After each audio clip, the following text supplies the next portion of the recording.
projet. Donc merci d'être là. C'est forcément un moment d'émotion pour moi, le moment où un projet commence à prendre réalité.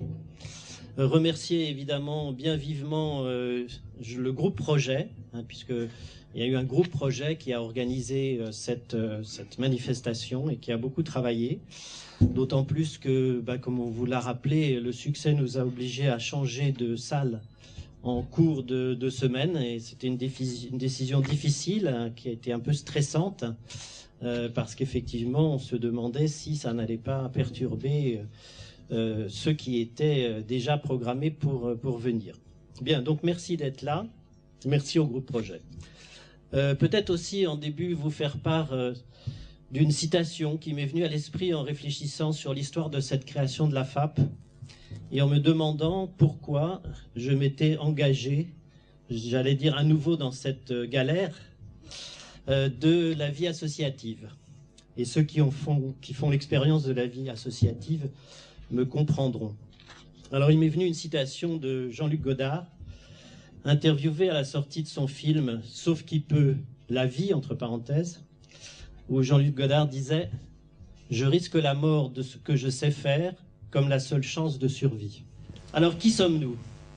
Eh bien l'Association française de l'accompagnement professionnel personnalisé, l'AFAP, est une association loi 1901 de recherche dont le but est de définir et faire exister la notion d'accompagnement professionnel personnalisé, pour clarifier notre position vis-à-vis de la nébuleuse du coaching et nous enrichir des travaux sur l'ensemble des pratiques d'accompagnement.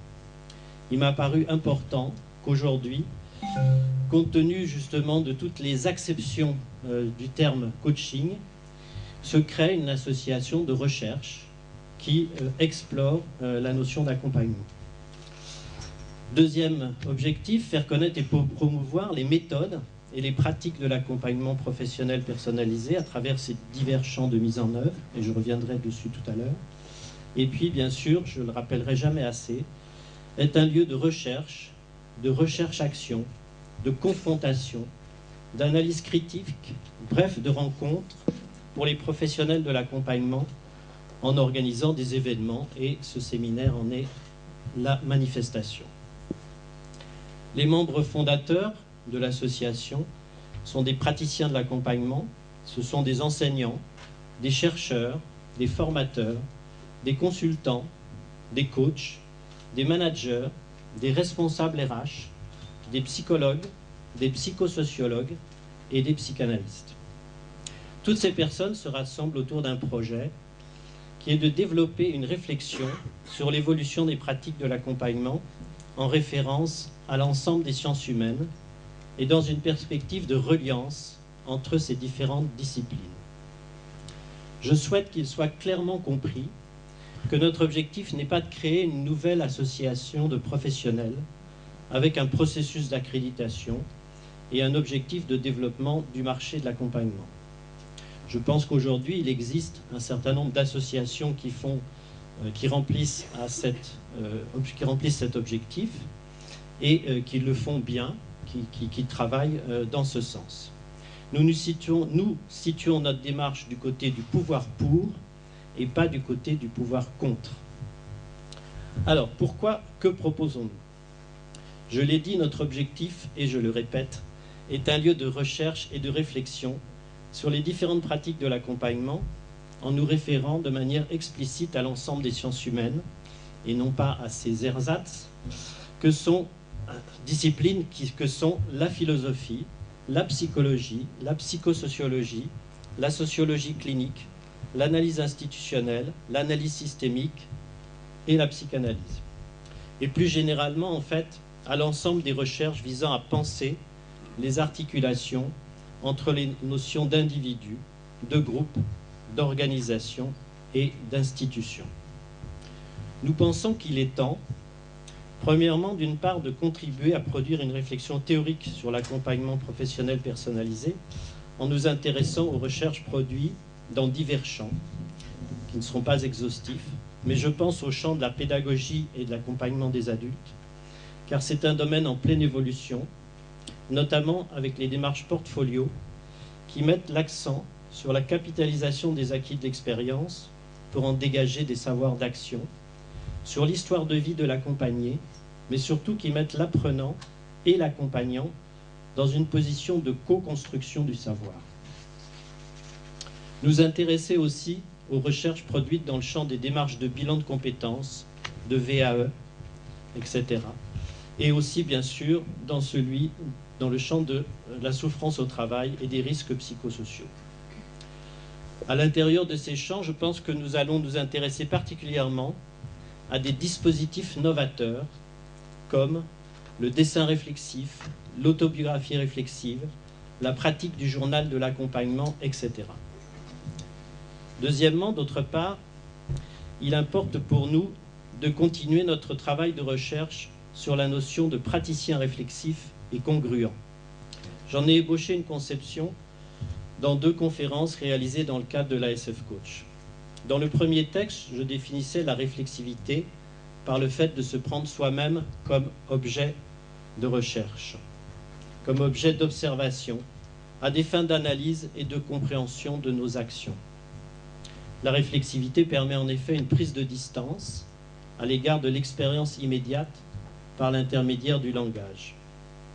Elle désigne le lien dynamique entre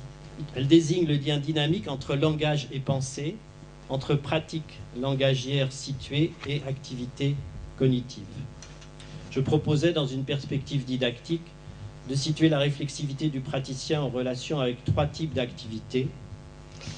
Premièrement, une activité d'introspection, dans le cadre de ce que j'ai proposé d'appeler une clinique de soi. Deuxièmement, une activité réflexive, fondée sur l'analyse de la pratique, dans le cadre de ce que j'appelle une clinique de l'activité. Et troisièmement, une activité de réflexion sur la dimension sociale et politique de l'accompagnement, dans le cadre de ce que j'appelle une clinique de la responsabilité. Dans un deuxième texte, j'ai aussi amorcé une réflexion sur la relation entre éthique et accompagnement. Et je pense que c'est une réflexion qui devra se poursuivre et j'espère que dans la FAP, nous aurons l'occasion bien sûr d'en reparler. Je rappelais dans ce texte que le terme éthique vient du grec éthikos et signifie mœurs d'une communauté. Robert Laffont, dans son dictionnaire, qualifie l'éthique de science. Une science qui a pour objet le jugement d'appréciation en tant qu'il s'applique à la distinction du bien et du mal, c'est-à-dire des actes qualifiés de bons ou de mauvais.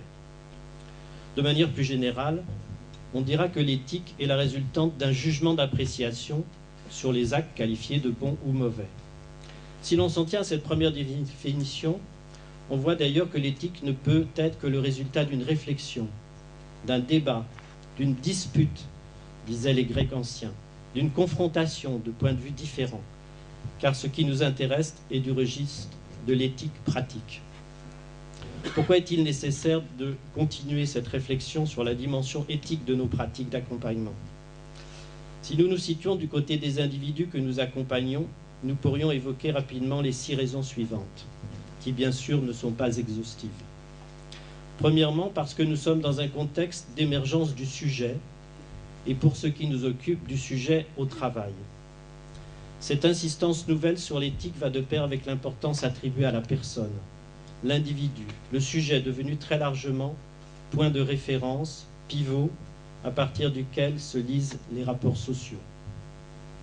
Deuxièmement, parce que nous assistons au développement de la notion de responsabilité individuelle, dans un contexte où l'individu doit faire en permanence la preuve de ses compétences, de son employabilité, dans un contexte où l'on se demande si à terme, le contrat d'objectif ne va pas remplacer le contrat de travail. Troisièmement, parce que l'individu se trouve de plus en plus seul pour trouver des réponses aux questions que pose l'évolution du monde qui l'entoure. Quatrièmement, parce que la contradiction entre le caractère individuel du contrat de travail et le fait que la productivité ne peut être que le résultat d'un collectif de travail n'a jamais été aussi manifeste que maintenant.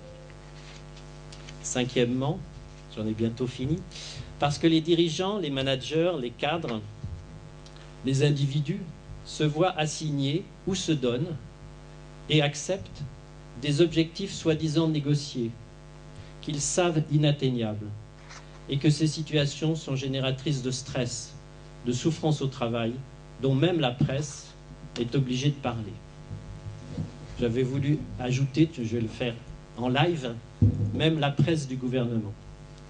Sixièmement, parce que nous assistons à la montée de l'individualisme, au délitement des collectifs d'appartenance, groupes familiaux, groupes professionnels, et à l'effondrement des grandes idéologies au profit de l'émergence de recettes du bonheur, comme par exemple travailler plus pour gagner plus.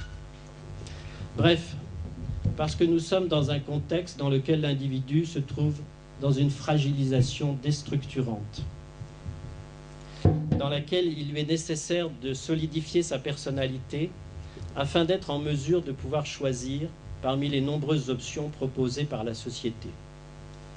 C'est d'ailleurs peut-être aujourd'hui un des paradoxes de la liberté de considérer que l'individu a de plus en plus de choix, mais effectivement de plus en plus de difficultés à choisir.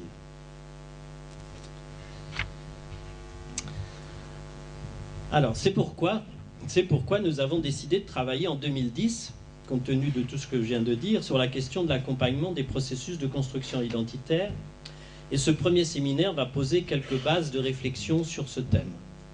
Il sera question aujourd'hui aussi bien de l'identité des accompagnants que de celle des accompagnés, qu'il s'agisse des individus ou des organisations.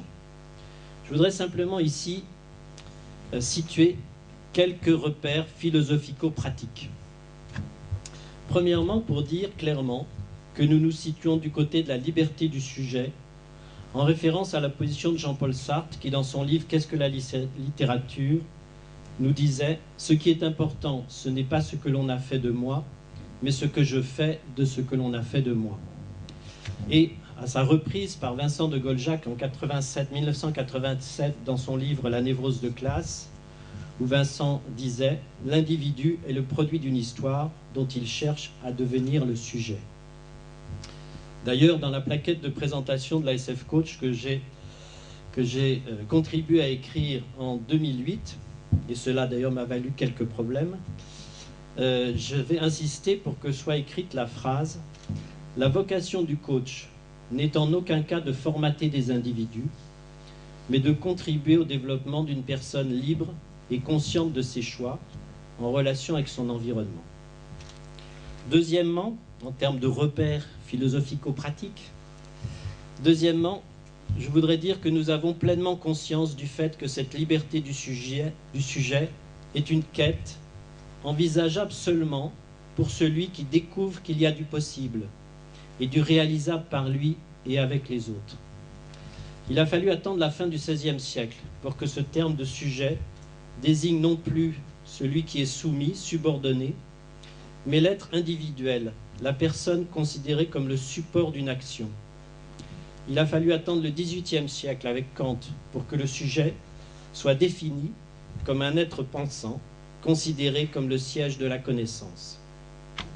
Nous savons combien il est extrêmement difficile de passer d'une position d'assujetti à une position de sujet.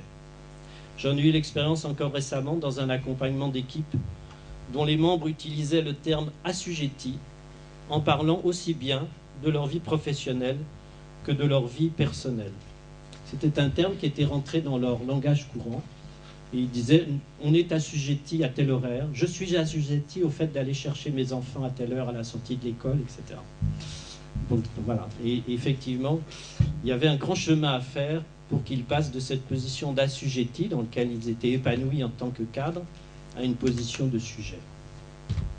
Troisièmement, nous devons, dans nos réflexions sur l'accompagnement des processus de construction identitaire, tenir compte du fait que l'individu que nous accompagnons à devenir sujet de son histoire se met dans une tension dialectique, et je cite à nouveau Vincent de Goljac, entre d'une part le sujet réflexif, celui qui pense, du côté de la conscience, le sujet du désir, celui qui doit advenir face au processus intrapsychique, donc du côté de l'inconscient, et le sujet socio-historique, celui qui cherche à advenir face aux déterminations sociales du côté de l'individu social. Voilà, je vous remercie de votre attention. Je laisse maintenant la parole à Charlotte Dudas, qui va vous parler de l'accompagnement, de sa position de DRH et d'ex-présidente de l'ANDRH, l'Association nationale des directeurs de ressources humaines.